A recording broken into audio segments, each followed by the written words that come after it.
तो चलिए शुरू करते हैं। प्रागैतिहासिक काल से संबंधित जो भी किताबें हैं वहाँ से प्रश्न जरूर आता है। तो किताबों से संबंधित कोई प्रश्न ऐसा ना हो जो हमें ना आ रहा हो और परीक्षा में पूछा गया पता चला आ ही नहीं रहा है, तो एक 5 नंबर का प्रश्न हमारा चला गया। तो इसलिए थोड़ा सा ध्यान देकर, क्योंकि पुस्तकें बहुत महत्वपूर्ण हैं और मैं तो कहूँगी कि जो भी पुस्तकें आई हुई हैं, जैसे जो परीक्षा में पूछी गई हैं, उनको तो अच्छे से लर्न कर लें। इसके साथ साथ जो बताया जा रहा है उनको लर्न कर लें। एक चीज़ हमेशा याद रखिए कि कॉम्बिनेशन आए हुए प्रश्नों का और प्लस आपके सिलेबस का होना ज़रूरी है, नहीं तो फिर समस्या होती है।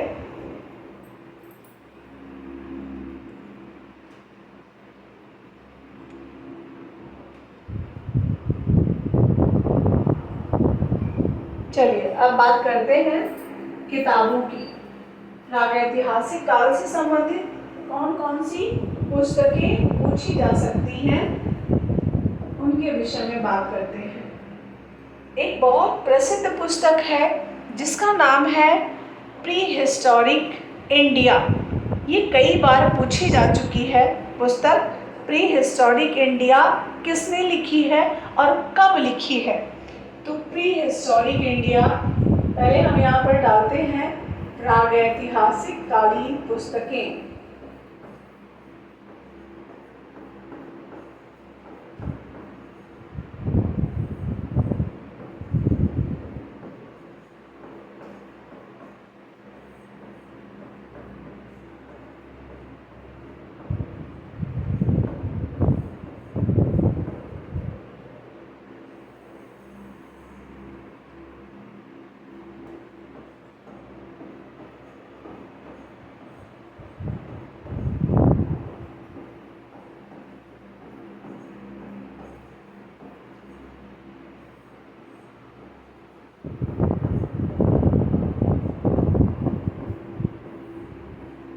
प्री हिस्टोरिक इंडिया ये कब लिखी गई? सन 1950 ईस्वी में इसको लिखने वाले थे स्टुअर्ट पिगाट।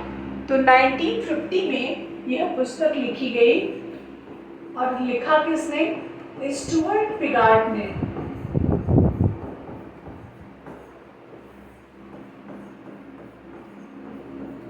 यहाँ से कई बार प्रश्न आ चुका है और पूछा जा सकता है कि स्टुअर्ट पिगाट की कौन सी पुस्तक है, या ये भी पूछा जा सकता है कि निम्नलिखित में से प्री हिस्टोरिक इंडिया के लेखक कौन है। अगली पुस्तक है प्री हिस्टोरिक पेंटिंग। ये दोनों पुस्तकें एक साथ रखिएगा, क्योंकि अक्सर हम पेंटिंग और इंडिया में कंफ्यूज हो जाते हैं, तो एक साथ रखेंगे तो कंफ्यूज नहीं होंगे। प्री हिस्टोरिक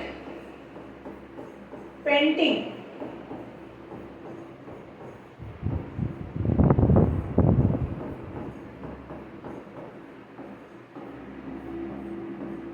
ये पुस्तक सन 1958 ईस्वी में 1958 में एलन हार्टक ब्राडिक, ये भी पुरातत्वविद थे, कला इतिहासकार थे और इन्होंने प्रागैतिहासिक कालीन कला पर काफ़ी पुस्तकें लिखी हुई हैं। तो एलन हार्टक ब्राडिक की ये पुस्तक है।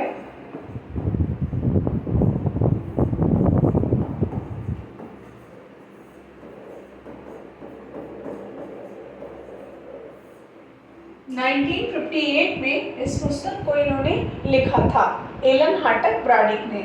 नेक्स्ट पुस्तक है आपकी इंडियन पेंटिंग। ये भी अच्छी पुस्तक है और इसको कई लेखकों ने लिखा है, इंडियन पेंटिंग।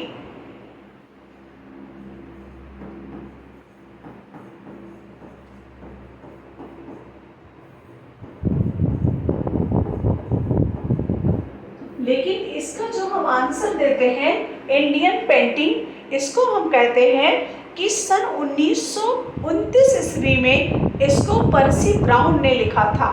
तो इसको कई विद्वानों ने लिखा है, लेकिन 1929 में पर्सी ब्राउन ने इसको लिखा। अच्छा, अगर प्रश्न आ जाता है कि इंडियन पेंटिंग के लेखक कौन है, और मान लीजिए दो ऐसे विद्वान हैं जिनको हम जान रहे हैं कि ये दोनों हैं, लेकिन अब हमें करना क्या होगा, तो उस कंडीशन में हम पर्सी ब्राउन को ही पहले लगाएं, क्योंकि पर्सी ब्राउन की जो ये पुस्तक है इंडियन पेंटिंग की बहुत फेमस है और बहुत अच्छी पुस्तक है। इनकी पुस्तक से ही मैंने जो अपनी पुस्तक बनाई इंडियन पेंटिंग, वो लगभग इसी का प्रारूप है। और यहाँ पे मैंने जो इंडियन पेंटिंग अभी न्यू लेटेस्ट आई हुई है वो बहुत बेहतरीन है, और उसमें जितने भी कंटेंट को मैंने रखा है सब पर्सी ब्राउन के इंग्लिश वर्जन का हिंदी रूपांतरण है। बहुत बेहतरीन वहाँ पर बहुत बेहतरीन जो है कलेक्शन है इंडियन पेंटिंग में। और ख़ास तौर पे मैंने वहाँ पर जो प्री हिस्टोरिक चीज़ें लिखी हैं, प्रोटो हिस्टोरिक लिखी हैं, ये बहुत अच्छी हैं। अगली पुस्तक है rock painting of Mahadev hills. Rock painting of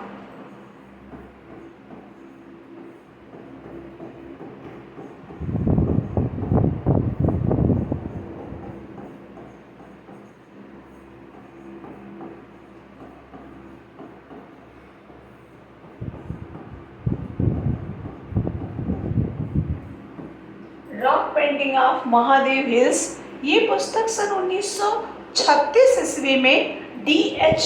garden महोदय ने लिखी थी। 1936 में D.H.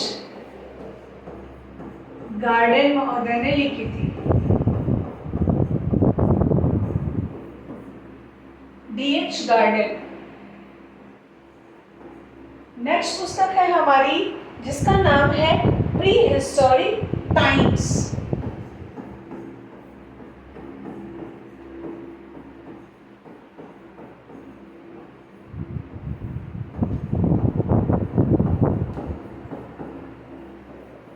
प्री हिस्टोरिक टाइम्स, इसके लेखक है जॉन लोबॉक।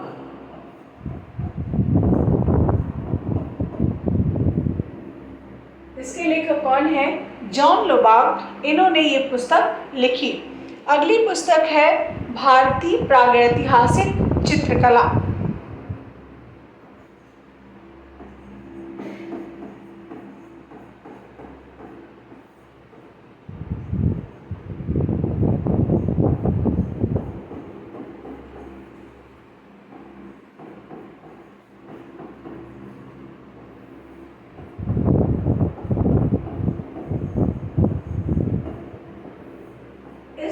के लेखक हैं डॉक्टर जगदीश गुप्त।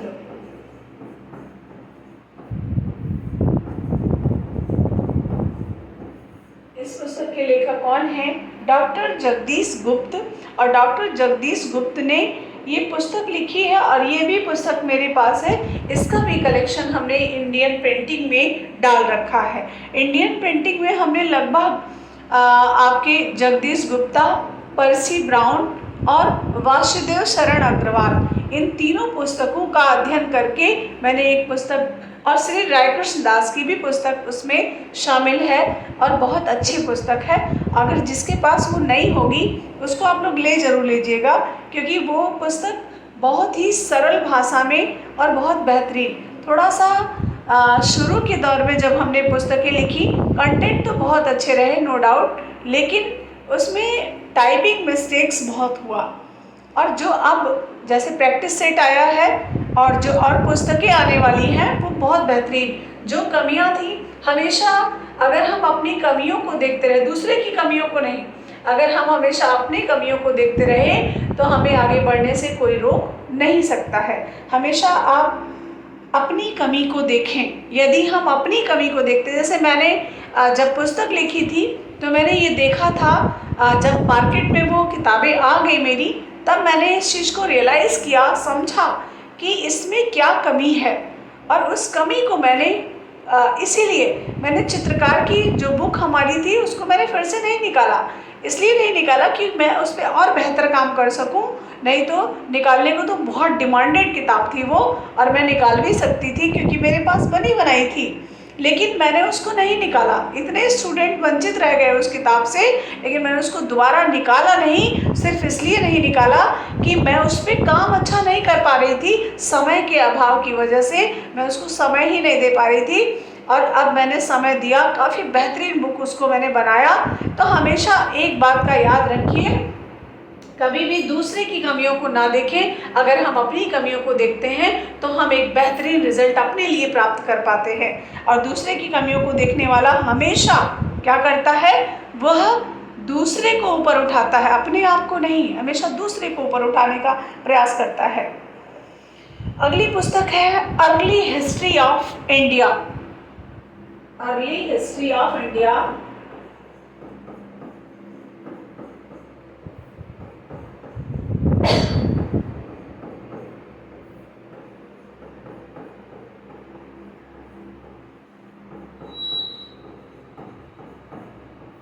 यह भी पुस्तक प्रागैतिहासिक काल पर ही लिखी गई है और विंसेंट स्मिथ ने इसको लिखा है।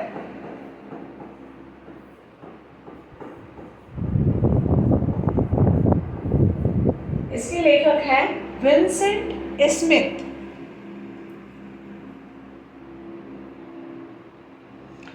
अगली पुस्तक है the invention of prehistory.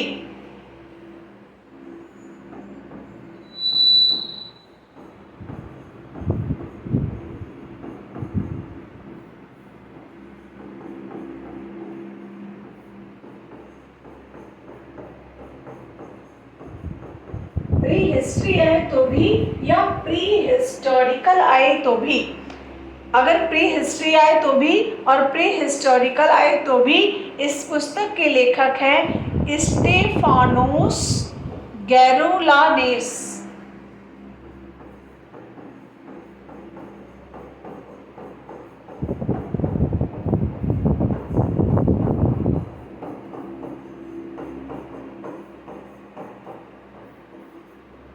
Stefanos Geroulanos, the invention of prehistory या the invention of prehistorical. अगर इस तरीके से प्रश्न आता है तो इसके लेखक हैं स्टेफानोस गैरोलानेस। नेक्स्ट पुस्तक है the early historic of India. इसको शायद मैं लिख चुकी हूँ, the early historic of India, Vincent Smith की पुस्तक है। The invention of prehistory, the invention of prehistory, Stefanos Geroulanos की ये पुस्तक है। ये है आपकी प्री हिस्टोरिक मतलब प्रागैतिहासिक काल से संबंधित महत्वपूर्ण किताबें।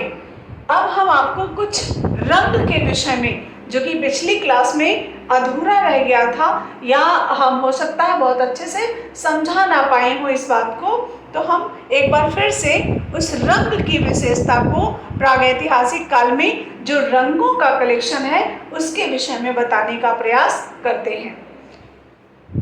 ये आप जरूर लर्न कर लें, 7-8 पुस्तकें हैं और कुछ भी जो हमें, जैसे मैंने आपको एक ब्रह्मास्त्र स्पेशल के नाम से क्लास दी हुई है और उसको मैं बहुत अच्छे से पढ़ा भी नहीं पाई अभी तक। क्यों नहीं पढ़ा पाई?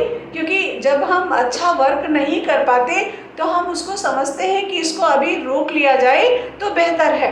अब जैसे मैंने आपको बताया था कि उस क्लास में हम क्या करेंगे, उस क्लास में हम जो हमारे आए हुए क्वेश्चंस हैं, जैसे अब क्वेश्चन में आया कि विष्णु धर्मोत्तर पुराण किससे संबंधित है, एक हम एग्जाम्पल दे रहे हैं बस। तो विष्णु धर्मोत्तर पुराण किससे संबंधित है और हमने उसको वहाँ से उस प्रश्न को उठाया, और प्रश्न को नहीं उठाया, मैंने पूरा विष्णु धर्मोत्तर पुराण को डिफाइन करने का प्रयास किया उस क्लास में। तो उसको करने के लिए मुझे काफ़ी मेहनत करनी पड़ती है। अब ऐसा तो है नहीं कि मैं बहुत नॉलेजफुल महिला हूँ, बहुत आ रहा है, ऐसा कुछ भी नहीं है। मैं भी आज भी एक स्टूडेंट की तरह काम करती हूँ और मैं भी आज एक स्टूडेंट, ऐसा तो नहीं कहा जा सकता कि मैं आज एक स्टूडेंट हूँ, लेकिन काम मेरा स्टूडेंट की तरीके से ही है, खोज विनोज करके आपको चीज़ों को बताना और समझाना और पढ़ाना। तो मैंने जो भी चीज़ें उसमें पढ़ाने को कहा है और उससे संबंधित, जैसे मान लीजिए विंसेंट स्मिथ को पढ़ा रहे हैं, हम आपको बताना भी चाहेंगे कि आप नोट्स कैसे बनाएं। तो नोट्स बनाने के लिए जो हमारे स्टूडेंट हैं वो इतना ज़रूर करेंगे कि जो भी आपके चैप्टर्स खत्म हो रहे हैं, उन चैप्टर्स के खत्म होने के बाद भी आप 2 से 3 पेजेस जरूर छोड़ दें। क्यों? आखिर क्या मैं कम पढ़ा रही हूँ या मैं फिर से वो पढ़ाऊंगी? ऐसा नहीं है। ना ही मैं कम पढ़ा रही हूँ आपको और ना ही मैं वो चैप्टर फिर से पढ़ाऊंगी। फिर आखिर करूंगी क्या? तो करूंगी मैं बस इतना ही कि जो भी चीज़ें हमें एक्स्ट्रा मिलेंगी और मैं क्लासों में बताती आऊँगी उसको। मान लीजिए हमारी परीक्षा के होने से पहले कोई एग्ज़ाम हो जाता है तो उसमें भी कुछ प्रश्न ऐसे आएंगे जो हम लोगों को नहीं पता होंगे और उनको आप अपने नोट्स में मेंशन कर सकें। इसलिए एक चैप्टर क्लोज होने के बाद आप तुरंत उसको क्या करें, आप तुरंत उसको जो है 2 पेज 3 पेज छोड़ दें और फिर नए सिरे से नए चैप्टर के हिसाब से आप काम करें। यदि हम ऐसा करते हैं तो हमारी कुछ चीज़ें इधर उधर हो जाती हैं। जैसे मैंने कई बार कहा कि मेरे नोट्स बहुत है लेकिन मैं एक जगह उसको कर नहीं पाई, बस इसीलिए नहीं कर पाई कि बाद में आप वो काम नहीं कर सकते। तो इसको ध्यान में ज़रूर रखें। जब हमारे कंप्लीटली नोट्स तैयार होते हैं तो वो बहुत बेहतरीन साबित होते हैं। और ऐसे अभी तक तो मैंने किसी को नोट्स अपने नहीं दिए, लेकिन इस बार मैंने अपने खुद के नोट्स बहुत बेहतरीन तैयार किए हैं। तो जिसको नोट्स भी अगर लेना होगा, लेकिन वो बस वो शॉर्ट नोट्स हैं, ऐसा समझिएगा कि बहुत ही शॉर्ट में मैंने लिखा। जब मैं अपने लिए तैयारी करती थी तो मैं जिस तरीके से पढ़ी हूँ, जैसे मैंने सफलता हासिल की, मैं उसी चीज़ को आपको भी बताती हूँ। ऐसा नहीं है कि मुझे उस के विषय में कोई नॉलेज नहीं और मैं बताती चली जा रही हूँ, ऐसा कुछ नहीं है। मैंने जो पढ़ाई के दौरान जिन चीज़ों को फेस किया है मैं वही आपसे शेयर करती हूँ। जो मैंने अपने जीवन में संघर्ष किया है वही मैं आपको बताती हूँ। ऐसा कोई नहीं है कि दूसरे की कहानी मैं आपको यहाँ पे पढ़ा रही हूँ, सुना रही हूँ, ऐसा कुछ भी नहीं है। तो इस बात को थोड़ा सा ध्यान रखिएगा। अब हम बात करते हैं कि कलर की। प्रागैतिहासिक काल में जो कलर था उससे संबंधित कई प्रश्न मिले हम लोगों को, लेकिन क्लियर नहीं हो पाया। तो प्रागैतिहासिक काल में कलर, रंग की बात करते हैं।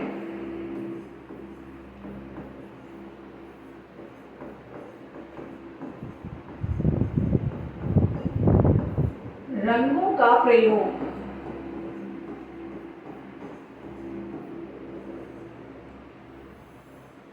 सबसे पहले हम ये जान लें कि कितने रंगों का प्रयोग किया गया है। क्या हमें संख्या बतानी पड़ेगी? क्या संख्या में पूछा जाएगा प्रश्न?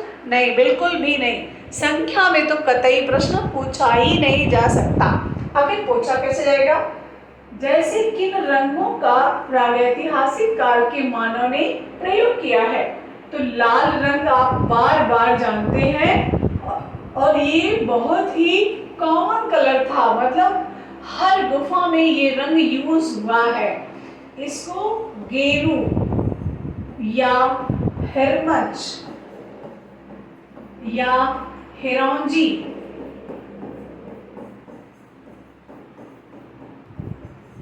गेरू, हिरमच या हिरौंजी कहते हैं। और यह एक सॉफ्ट पत्थर था। यह क्या था? एक सॉफ्ट मतलब मुलायम पत्थर था और खनिज पत्थर था। इसको पीसकर और लाल रंग प्राप्त किया गया है। अब बात करते हैं इसके अलावा कौन से रंग प्रयोग किए गए। सफेद, चूना पत्थर, ये भी एक सॉफ्ट पत्थर था।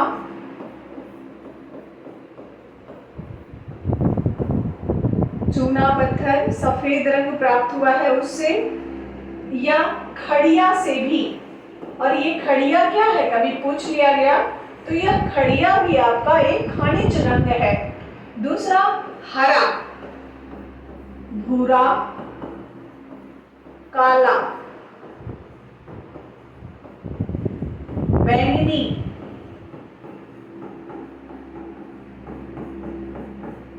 बादामी,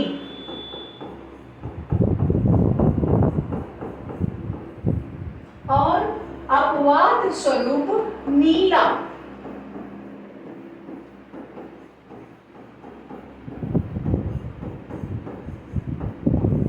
अपवाद स्वरूप नीले रंग का भी प्रयोग प्रागैतिहासिक काल के मानवों ने किया था। गुलाबी रंग का भी प्रयोग किया है। गुलाबी, पीला, पीला लिखा नहीं, गुलाबी रंग का प्रयोग किया, पीले रंग का भी प्रयोग किया।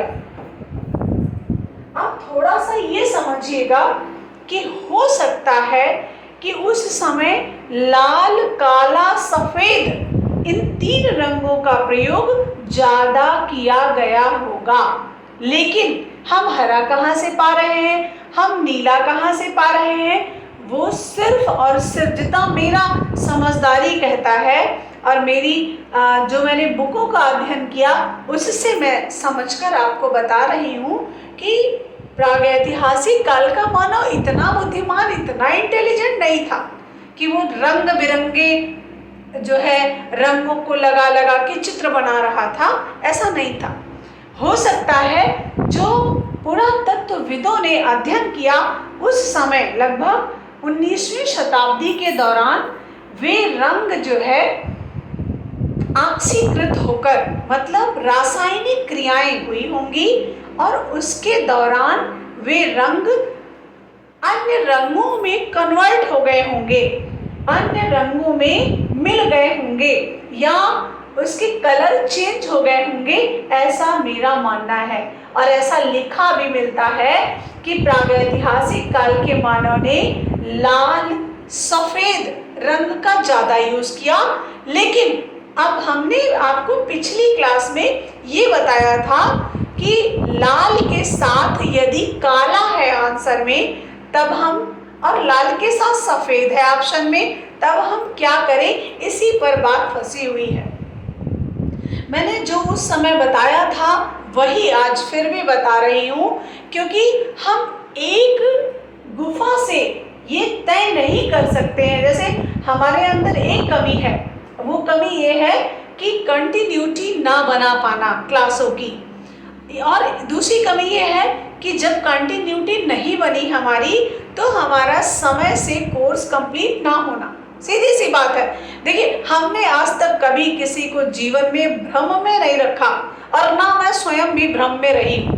जो भी है एकदम सत्य है, और हम बार बार ये चीज कहते हैं कि हमारे यहाँ जो भी कुछ है, मैंने जो भी बता रखा है, सब 110% ऑथेंटिक चीज़ें हैं। जैसे बहुत से लोगों ने कहा कि नहीं फरवरी में क्या होगा, परीक्षा जो बोर्ड के एग्ज़ाम हैं वो क्या हवा में उड़ जाएंगे, क्या महाकुंभ हवा में उड़ जाएगा, ऐसा कुछ भी नहीं है। सब होना है और सब फरवरी में ही होना है। लेकिन तनिक विचार करो, बुद्धि हो तो समझो कि फरवरी लास्ट में कुछ भी नहीं बचेगा, कुछ भी नहीं बचेगा, मतलब परीक्षा भी खत्म हो चुकी होगी, महाकुंभ भी खत्म हो चुका होगा, तो परीक्षा क्यों नहीं हो पाएगी। तो थोड़ा सा इस बात को जरूर ध्यान दें कि यदि हम बता रहे हैं ना कि हम अगर अपनी चीज़ों को रियलाइज करें तो हमारे से अच्छा मोटिवेशन खुद का कोई कर ही नहीं सकता। लेकिन वो चीज़ हम नहीं समझते। हम एक कमी के चलते किसी भी इंसान को 100% गलत नहीं ठहरा सकते। ऐसे सेम चीज यहाँ पर भी है कि प्रागैतिहासिक काल का मानव ज्यादातर तो लाल रंग का प्रयोग किया, लेकिन जब हम पूरे विश्व की कला में आ जाते हैं, मतलब कि जब हम प्रागैतिहासिक यूरोप में चले जाते हैं, यूरोप की प्रागैतिहासिक में जाते हैं, वहां सफेद का नाम निशान नहीं है। और एक बात, जो प्रागैतिहासिक काल का चरमोत्कर्ष स्वरूप दिखाई देता है वो 50,000 ईसा पूर्व में नहीं है, वो 30,000 ईसा पूर्व से लेकर 20,000 और 20,000 के बाद 12,000, यानी अब हम क्या करें, 12,000 लगा दें या 20,000 लगा दें, तो 30,000 से लेकर 12,000 ईसा पूर्व के मध्य को हम प्रागैतिहासिक काल का चरमोत्कर्ष रूप मानते हैं। और जब चरमोत्कर्ष मान रहे हैं और उधर स्पेन की गुफाएं 20,000 ईसा पूर्व की हैं, अल्तामीरा, और अल्तामीरा में ही सबसे सर्वश्रेष्ठ चित्र भी बने हैं।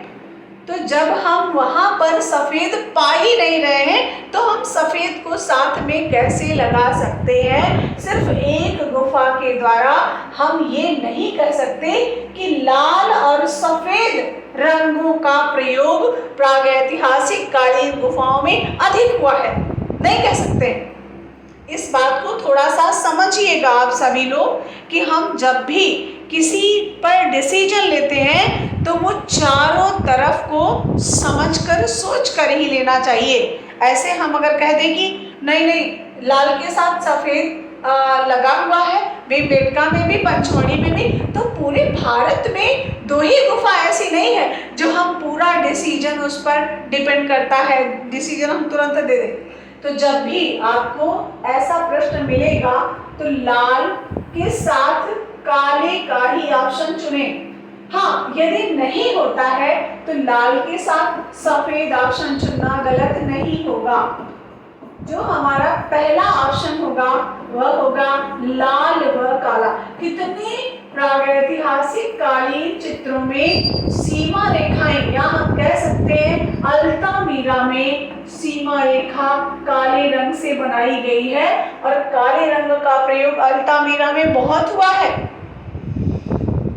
लेकिन कहीं ना कहीं एनसीईआरटी भी लिखती है कि इनको लाल और सफेद रंग अधिक प्रिय था। तो बिल्कुल दोनों बातें सही हैं, लेकिन जब हम परीक्षा के दृष्टिकोण से देखते हैं, ऑप्शन के दृष्टिकोण से देखते हैं, वहीं हम भटक जाते हैं। तो जब भी ऐसा प्रश्न बने कि किन रंगों का प्रयोग प्रागैतिहासिक काल के मानव ने अधिक किया था, तो लाल और काले रंग का प्रयोग प्रागैतिहासिक कालीन मानव ने अधिक किया था। आई थिंक ये चीज आपको क्लियर हो गई होगी। ठीक, अब हमारा जो नवपाषाण काल खत्म हो रहा है, और अगर हम पूरे विश्व की कला को देखते हैं अगर हम पूरे विश्व की कला को देखते हैं तो हमें ये देखना ज़रूरी होगा कि हम विश्व की कला को जब हम पढ़ते हैं तो वह 50,000 ईसा पूर्व से चलती है और 5,000 ईसा पूर्व में एंड होती है। और भारत की कला को पढ़ते हैं, या प्री हिस्टोरिक की बात मैं कर रही हूँ सिर्फ, और जब हम भारत की कला को देखते हैं, भारतीय प्रागैतिहासिक कालीन कला को देखते हैं, तो वह 30,000 ईसा पूर्व से चलता है और कहाँ पर खत्म होता है? 3,000 ईसा पूर्व पर एंड होता है। अब हम क्या करें? इसके बाद का जो समय है वह धातुओं का युग कहा जाता है, और यह धातुओं का जो युग था यह नवपाषाण काल में ही शामिल था। जो धातुओं का युग है वह नवपाषाण काल में ही शामिल है। इसीलिए जो हम अब पढ़ने चल रहे हैं वह हिस्सा नवपाषाण काल का ही है। अब कैसे है और कौन कौन से धातु युग नवपाषाण काल के अंतर्गत आएंगे, ये भी जानना जरूरी होगा।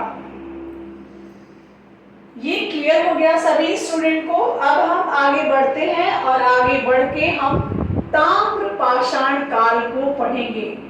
ताम्रपाषाण काल, और इसको पढ़ने से पहले हमें नवपाषाण काल पर एक बार फिर से आना पड़ेगा। अब देखिए नवपाषाण काल आ गया, और नवपाषाण काल का जो समय एंड हो रहा है वह 3,000 ईसा पूर्व में खत्म हो रहा है। लेकिन ये एक लंबे समय तक चलता भी रहता है, और इसके बाद में धातुओं का युग आता है। इसके बाद में क्या आता है?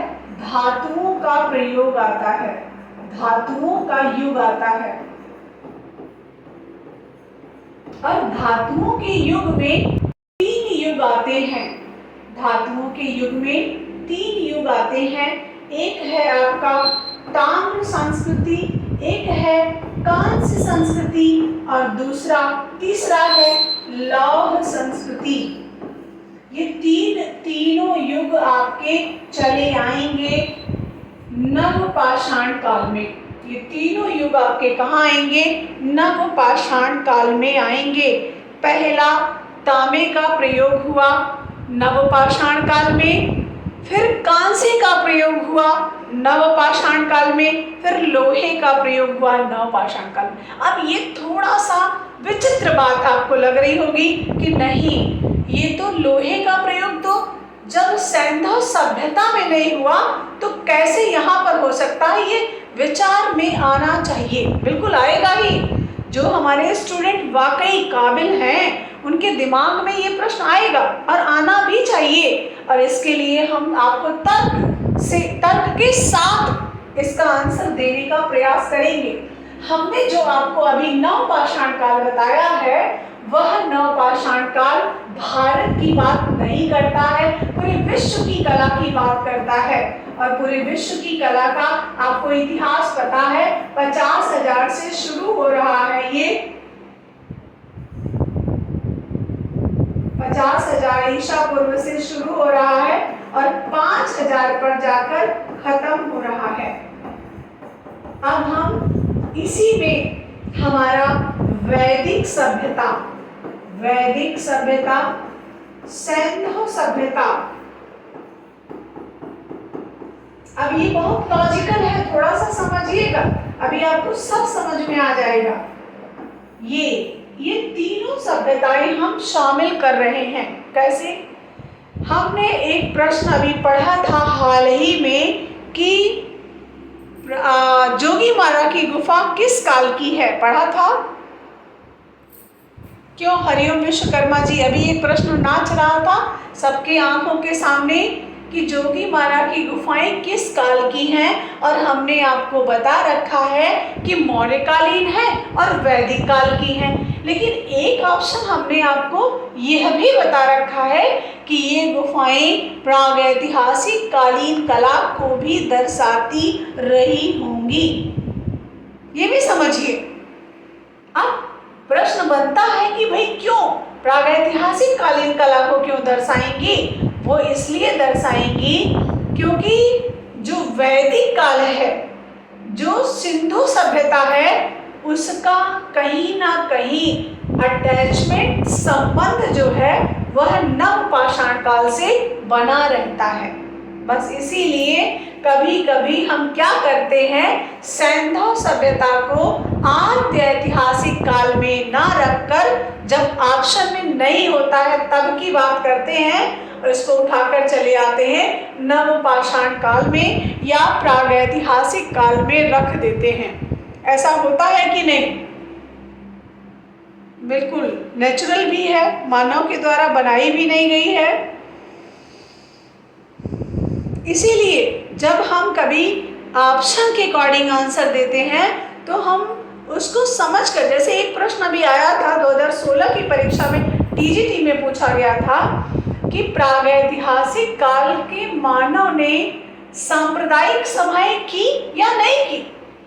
बिल्कुल की सांप्रदायिक सभाएं नहीं। जब मानव कृषि का आविष्कार कर लिया तो उन्होंने सब कुछ हासिल कर लिया, किसान हो गए और वे सांप्रदायिक सभाएं भी करने लगे। ऐसा प्रश्न आ चुका है, आया भी है। तो थोड़ा सा एक दूसरे को समझने के लिए हमें पीछे की क्लासों में, पीछे के चैप्टरों में जाना पड़ेगा। अब ये बात आप ये समझिएगा कि धातुओं का जो युग है वो एक अलग युग है। अगर हम देखें, क्या ये नवपाषाण काल में आएगा? नहीं। अगर ये नवपाषाण काल में तभी आएगा जब हमारे पास कोई ऑप्शन नहीं बचेगा। अगर ये नवपाषाण काल में डायरेक्टली आ गया होता तो हम इसे धातुओं का युग अलग से पढ़ते ही क्यों? हम इसे चैल्कोलिथिक एज या कैल्कोलिथिक एज कहते ही क्यों? नहीं आता। लेकिन ये सारी की सारी बातें ऑप्शनल बेस हैं, ऑप्शन पर डिपेंड करेंगी। कैसे? प्रश्न के माध्यम से समझ लेते हैं। पहले हम इसको क्लियर कर लें, फिर हम प्रश्न के माध्यम से समझने का प्रयास करेंगे। धातुओं के युग में जो पहला धातु था वह ताम्र संस्कृति थी। ताम्र पाषाण, कांस्य पाषाण, लौह के साथ पाषाण नहीं लगेगा, क्योंकि लौह आने का मतलब है सारी धातुएं लगभग आ चुकी हैं और हम सैंधव सभ्यता में सोना, चांदी, कांसा, पीतल, हीरा सब कुछ प्राप्त कर लेते हैं। अच्छा, ये सब है क्या? ये सब एक खनिज पत्थर है। ये सब क्या है? एक खनिज पत्थर है और ये बहुत बहुमूल्य है। यह बहुत बहुमूल्य है, बहुत कीमती है, इसलिए ज्यादा मात्रा में न होने की वजह से इसको हम ये नहीं सकते। जैसे हीरा है, हीरा क्या है? एक खनिज पत्थर ही है हीरा। इसलिए हम इसको ये नहीं समझते हैं कि ये जो धातुओं का युग आया है वो अलग से हम इसमें शामिल करें या सैंधव सभ्यता में ले आए। तो सैंधव सभ्यता में हमें लाने की जरूरत नहीं है। कब तक? जब तक यह ताम्र पाषाण संस्कृति चल रही है तब तक। और इधर लास्ट में जो एंड हो रहा है यह लौह युग एंड हो रहा है, इसलिए हम इसको सैंधव सभ्यता में शामिल नहीं कर सकते। क्योंकि हमने अभी कहा था, पिछली क्लासों में पढ़ाया भी था कि सैंधववासी किस धातु से अनजान थे? तो लोहा से अनजान थे। और वहीं हम कह रहे हैं कि ये तो नवपाषाण काल में ही आ गया है। तो थोड़ा सा इसको समझने का प्रयास करेंगे और अभी हम सब क्लियर कर देंगे इसको। अब देखिए, धातुओं का युग आ गया है। कब आया है? नवपाषाण काल के बाद आया है। तो नवपाषाण काल, ऐसे समझिए, नवपाषाण काल, इसके बाद क्या आया? ताम्रपाषाण काल, फिर क्या आया?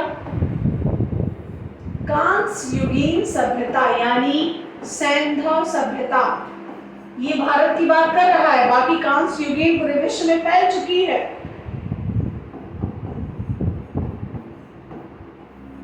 और फिर आया लौह युग।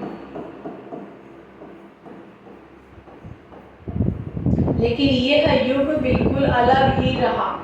एक तरफ हम कहेंगे नवपाषाण काल से भी कनेक्ट है, एक तरफ कहेंगे बिल्कुल अलग ही युग रहा है। अब हम इसको प्रश्न के माध्यम से पढ़ना शुरू करेंगे। ताम्रपाषाण काल पहले जान लेंगे, फिर हम आपको कांस्य युगीन सभ्यता पढ़ा पाएंगे।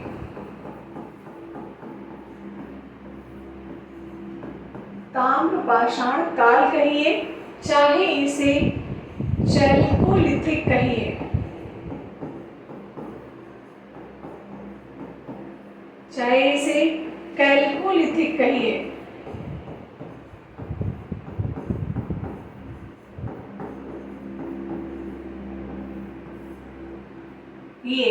अब ये किसका हिस्सा है? अगर प्रश्न बना कि चैल्कोलिथिक,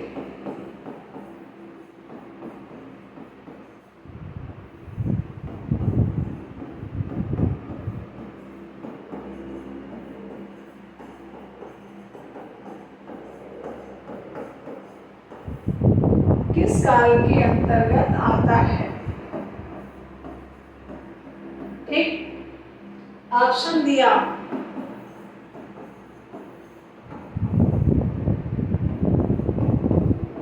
आधुनिक युग,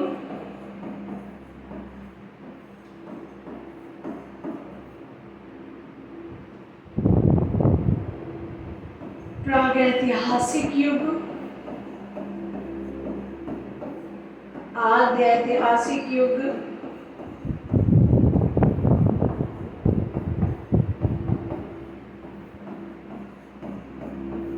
और सी ऑप्शन दे दिया नवपाषाण युग। आप क्या करोगे? कितने हमारे स्टूडेंट पहले ही आंसर दे चुके होंगे? नहीं, समझदार हैं भाई, राजेश कुमार। क्यों भाई, सिंधु क्यों दे दिया? सी, बिल्कुल सी, मतलब नवपाषाण युग। हम प्रागैतिहासिक युग को क्यों नहीं लगाते हैं? इसलिए नहीं लगाते हैं क्योंकि प्रागैतिहासिक का जो समय स्टार्ट हो रहा है वो 30,000 भारत में और पूरे विश्व में 50,000। अब उस समय जब ताम्र आया ही नहीं, तांबा आया ही नहीं, तो कैसे कह सकते हैं कि ये जो है प्रागैतिहासिक काल से है। लेकिन जब हम नवपाषाण संस्कृति पढ़ते हैं तो उसमें बहुत सी चीजें आ चुकी होती हैं, इसीलिए हम इसको नवपाषाण में शामिल कर रहे हैं। अब यदि ऑप्शन में ये भी ना मिले तो क्या करें?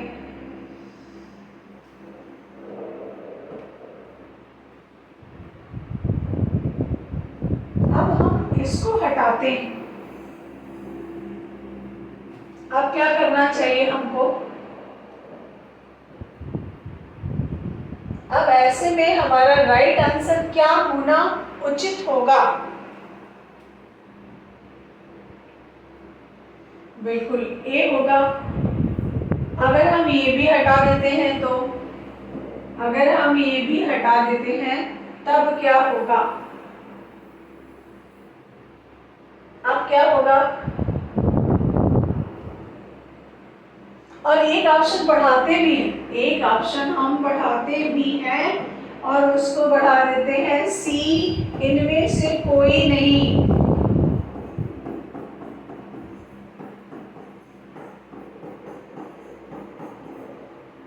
अब क्या होना चाहिए? बी। बी का मतलब क्या है? आद्य ऐतिहासिक युग, एकदम इनमें से कोई नहीं पर नहीं जाएंगे, आधुनिक युग पर नहीं जाएंगे। हमेशा एक बात याद रखिएगा कि जब भी आप रणभूमि में रहें, रणभूमि का मतलब है कि आप परीक्षा में परीक्षा हॉल में रहें, तो आप इतना ध्यान जरूर रखिएगा कि आपको चारों ऑप्शनों से नहीं लड़ना हो। पहली बात, यदि हम चारों ऑप्शन से लड़ते हैं तो हमें समस्या होती है। हमेशा दो को तुरंत कट कर दीजिए। दो को तुरंत कट करने का ये मतलब नहीं है कि काट के बैठ जाओ, ऐसा नहीं। अगर आपने पढ़ा होगा तो आपको ये समझ आ जाएगा कि दो प्रश्नों का ऑप्शन तो हो ही नहीं सकता, ये एकदम गलत है। उसको अगर हमने काट लिया तो हम दो में विजयी हो जाएंगे, और हम चारों को अगर इकट्ठा करके लड़ते रहे तो हम लड़ नहीं पाएंगे। ये हमेशा याद रखिएगा। कभी भी प्रश्न सॉल्व करिए और ना आ रहा हो तो उसमें ये ट्रिक लगा कर देखिएगा, आपको समझ आ जाएगा। अब हम पता चला चारों में नाच रहे हैं तो फिर समस्या होगी, इसलिए चारों में नाचना नहीं है, दो को ही। और कोशिश करिए ये कि वहाँ पर हॉबी ही ना होने दीजिए कि अरे बाप रे अब क्या करें, हाथ पाँव लगा फूल लें, अब क्या करें, बेहोशी की। मुझे तो कभी कभी परीक्षा के टाइम ऐसा लगता था कि पूरा बिल्डिंग मेरे ऊपर ही गिर जाएगा, इतना डिप्रेशन।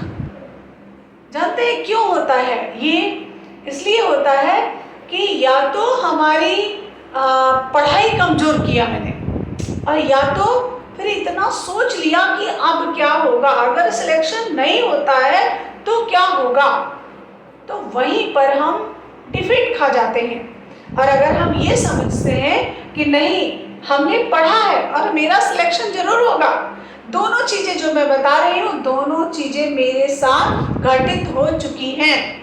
जब मैंने शुरू की परीक्षाएं दी तो ऐसा मुझे लगता था कि पूरी बिल्डिंग जहां मैं परीक्षा दे रही हूँ खोपड़ी पे मेरे गिर ही जाएगी, अब भूकंप आ जाएगा, जाने क्या क्या। लेकिन जब वही चीजें स्मूथ हो गई, सरल हो गई, पढ़ते पढ़ते अभ्यास हो गया, तब लगा कि अब चयन हो जाएगा, कोई समस्या ही नहीं, ये तो बहुत छोटी चीज है। और इतना छोटा कि हमें लगता है कि इससे छोटा सिलेबस तो कुछ हो ही नहीं सकता, और चयन हो गया। तो ये समझने की बातें हैं। कभी अपने आप को इतना ज़्यादा ओवर कॉन्फिडेंस में ना कर दीजिए, और ना ही कभी अपने आप को ध्वस्त कर लीजिए कि अरे बाप रे हमको तो कुछ आ ही नहीं रहा, बगल वाले को तो सब आ रहा है। ऐसा बिल्कुल भी सोचना नहीं है। चार ऑप्शनों में दो दो को खत्म करें तुरंत और दो में ही जूझना हो तो जूझिए, नहीं तो पता चला चारों को इकट्ठा करके जूझ रहे हैं तो चारों हमारे ऊपर ही हावी हो जाते हैं, ये ध्यान रखिएगा।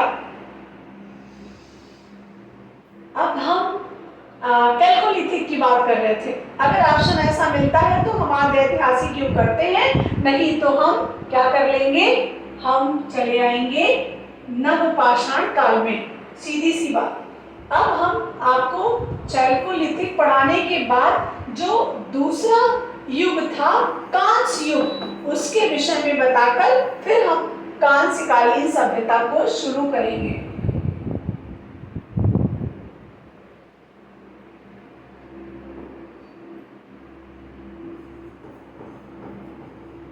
चैल्कोलिथिक, और तनिक इस पर विचार करिएगा ना, बहुत इजी दिखेगा, बहुत इजी। चैल्कोलिथिक एज, इसमें सबसे पहले हमने आपको ये बताया कि चैल्को या कैल्को या ताम्र पाषाण संस्कृति कहीं ना कहीं पाषाण से रिलेटेड है, पहली बात। इसलिए हम क्या कर रहे हैं, हम सैंधव सभ्यता में न जाकर हम चले आ रहे हैं नवपाषाण काल में। दूसरी बात ये कि नवपाषाण काल में ही क्यों आ रहे हैं, पहले प्रागैतिहासिक काल में क्यों नहीं चले जा रहे हैं, इन सब का जवाब आपको अभी इनकी विशेषताओं से ही मिल जाएगा। जैसे यहाँ के लोग ग्रामीण थे,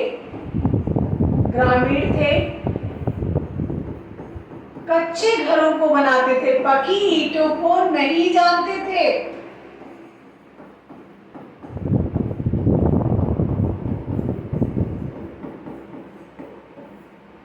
अब देखिए, दो चीजों से यह एकदम स्पष्ट हो गया है कि यह सैंधव सभ्यता में नहीं जाएगा। स्पष्ट हुआ कि नहीं, क्यों ये बात स्पष्ट हुई कि नहीं, कच्चे मिट्टी के मकानों में रहा करते थे, जबकि सैंधववासी पकी मिट्टी के मकानों में रहते थे, पहली बात।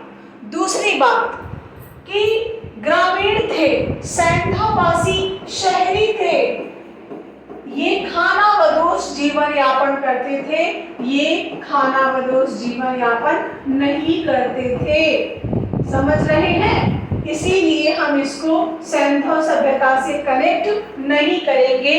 कब तक? जब तक हमें नवपाषाण काल मिल रहा है तब तक। बात समझ में आ रही है? यह जो संस्कृति कह लीजिए, युग कह लीजिए, सभ्यता कह लीजिए, यह दोनों के बीच की कड़ी माना जाता है, अर्थात प्रागैतिहासिक काल और कांस्य युग के बीच की कड़ी है ताम्र पाषाण कालीन। अब हम ताम्र बार बार क्यों कह रहे हैं? इसलिए कह रहे हैं क्योंकि तांबे का पहली बार प्रयोग हुआ है, तांबे का पहली बार प्रयोग। अब देखिए, अब यहाँ पर थोड़ा सा समझने की बात, अगर चैल्को नहीं देता है, कैल्को नहीं देता है और सीधा सीधा दे देता है कि तांबे का पहली बार प्रयोग किस काल में हुआ है, ऑप्शन हम बताते हैं नवपाषाण काल, ऑप्शन है सैंधव सभ्यता,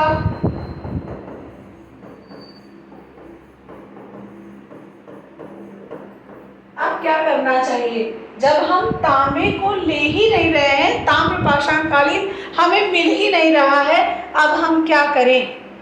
बिल्कुल ऐसे कंडीशन में भी हमको नवपाषाण काल ही यूज करना होगा। सैंधव सभ्यता में पहली बार कांसे का प्रयोग हुआ है, ना कि तांबे का, ध्यान दीजिएगा। और तांबा आ चुका था प्रागैतिहासिक काल जब खत्म हो रहा था, चैल्कोलिथिक एज आ रहा था, तभी आ चुका था। और अगर तांबा ना आया होता तो सैंधव सभ्यता में कभी कांस्य ना आ पाता, क्योंकि ये जस्ता, तांबा और टीन, इन तीनों का मिश्रण था कांसा, इसलिए आ ही ना पाता। तो बात समझ में आ रही है ना? ये ग्रामीण थे, कच्चे घरों के मकानों में रहा करते थे, खानाबदोश जीवन यापन करते थे। कुल मिलाकर इनकी जो टेंडेंसी थी वह सैंधव सभ्यता से न मिलकर मिलती थी, नवपाषाणकालीन मानव से। अब हम क्यों नवपाषाणकालीन मानव कह रहे हैं, क्यों हम प्रागैतिहासिक काल को नहीं ले रहे हैं, इसको भी डिफाइन कर देते हैं। क्योंकि नवपाषाणकालीन मानव कच्चे घरों में निर्माण करके रहना शुरू कर दिया था, जबकि प्रागैतिहासिक काल का मानव, संपूर्ण मानव जंगलों में निवास करता था। बात क्लियर हुई, समझ में आई ये बात कि नहीं? ये बात स्पष्ट हुई कि बार बार हम प्रागैतिहासिक काल की तरफ न जाकर नवपाषाण काल के अंतिम छोर पर क्यों चले आ रहे हैं? वो इसीलिए आ रहे हैं कि यहाँ का मानव प्रागैतिहासिक काल मतलब पुरापाषाण काल, मध्य पाषाण काल, उच्च पुरापाषाण काल और पूर्व पुरापाषाण काल, सबका मानव कहाँ रहता था? जंगलों में निवास करता था, नग्न रहता था, खुले नदियों के किनारे जीवन यापन कर रहा था। वही नवपाषाण कालीन जो मानव था वो कैसे जीवन यापन कर रहा था? घरों में रहकर, घास फूस, कच्ची मिट्टी के मकानों को बनाकर और अपने तन को ढककर रहा करता था। इसीलिए हम यहाँ पर बार बार आने की कोशिश कर रहे हैं। एकदम स्पष्ट हो गया ना अब ये? अब आपको यहाँ से प्रश्न नहीं मिलने हैं। चैल्कोलिथिक एज से मात्र यही प्रश्न मिलना है कि ये आया कहाँ से, कब आता है, किसके बीच की कड़ी माना जाता है। बस, बहुत ज़्यादा प्रश्न यहाँ से आने ही नहीं है। फिर भी हम आज को समझना जरूरी है, क्योंकि कभी कभी होता क्या है कि मान लीजिए सीधा सीधा हमने 2-4 लाइनों में बता दिया और कनेक्ट एक दूसरे से नहीं कराया, तो क्या पेपर हमने तो बनाया नहीं है कि पता चला हमने बनाया है, नहीं हम जो बनाएंगे, जो पढ़ा रहे वही बना देंगे, ऐसा तो है नहीं। तो कनेक्टिविटी बहुत ज़रूरी है, संवाद बहुत ज़रूरी है और कम्युनिकेशन इन दोनों का बहुत ज़रूरी है। हर जगह इतना हमें करना है और इतना अगर हम कर लेते हैं तो हम एक बहुत बेहतरीन टीचर साबित हो सकते हैं। आप समझ पा रहे हैं मेरी बात को कि हर चीज को एक दूसरे से कनेक्ट कराकर यदि हम पढ़ते हैं तो उसमें हमें बाद में कोई समस्या नहीं होगी। चाहे जैसा प्रश्न आ जाए हम आंसर तुरंत दे सकते हैं, और नहीं तो पता चला एक बस हमने चैल्कोलिथिक पढ़ा दिया और इनसे कोई कनेक्शन किया ही नहीं। और कनेक्शन तभी कर पाएंगे जब नाक रगड़कर हम खुद पढ़ेंगे, तभी आपको कनेक्शन करके पढ़ा पाएंगे। तो ये कैल्कोलिथिक एज था। इसमें मानव जो था वो ग्रामीण था, एकदम खानाबदोश जीवन यापन करता था जैसे नवपाषाण काल का मानव था, और ये कच्ची मिट्टी के मकानों में रहा करता था। अब इनके प्रमाण कहाँ कहाँ से मिले हैं ये और कुछ प्रश्नों के माध्यम से भी हम जैसे कुछ हमने जैसे आपको भी हम एक राय देना चाहेंगे। जैसे आप कहीं भी रहिए और आप बिजी हैं और आपको समय निकालना है, बहुत लोगों का हम ये कमिटमेंट आता है कि भाई हम क्या करें, समय नहीं निकाल पाते हैं और पढ़ें कैसे। मैं इसके लिए आप सभी को बताना चाहूँगी कि समय आप बहुत आसानी से निकाल सकते हैं। वो कैसे? वो ऐसे, आप कहीं भी रहें, आपके मन में ये रहे कि हमें परीक्षा देनी है, और जब ये मन में रहेगा ना ऑटोमेटिक समय निकाल लोगे। जैसे तम्बाकू खाने वाले को नशा रहता है, अब तम्बाकू कहाँ से मिले, कहाँ से हम जाएं, कैसे मिलेगी तम्बाकू, तो उसको मिल जाती है। क्यों? क्योंकि उसको नशा है उस चीज़ का। ऐसे आपको जब पढ़ने का नशा हो जाएगा तो आपको समय अपने आप निकल आएगा। जैसे मुझे समय नहीं मिलता तो मैं गाड़ी में बैठी हूँ, पढ़ती जा रही हूँ। आप भी कहीं जाइए, बस में बैठिए, गाड़ी में बैठिए, ट्रेन में बैठिए, पढ़ते जाइए, तब तो पढ़ेंगे नहीं। जब ट्रेन में बैठे हैं, हाँ मौसी कैसे हुआ है, बहुत दिन हो गए बतियाने तुमसे, तो लगी फोन लगा के मौसी को, नानी को, दीदी को, बुआ को, मान लगे गांजे लगी बतिया। ऐसा नहीं करना। देखिए, हर रिश्ता तभी चलेगा जब आप सक्षम होंगे, और ऐसे रिश्ते चलने वाले नहीं हैं। कोई भी रिश्ता हो बिना आपके सक्षम हुए चल ही नहीं सकता। आज की क्लास में इतना ही। 5 मिनट एक बार फिर से, 5 मिनट बाद एक बार फिर से ज्वाइन हो जाइए, और हम आपको जो ब्रह्मास्त्र स्पेशल बैच है उसमें 2 टॉपिक मैंने बहुत बेहतरीन तैयार कर रखा है, मैं उसको पढ़ाने के बाद क्लास को एंड करूंगी। Thank you so much. सभी को नमस्कार, राधे राधे।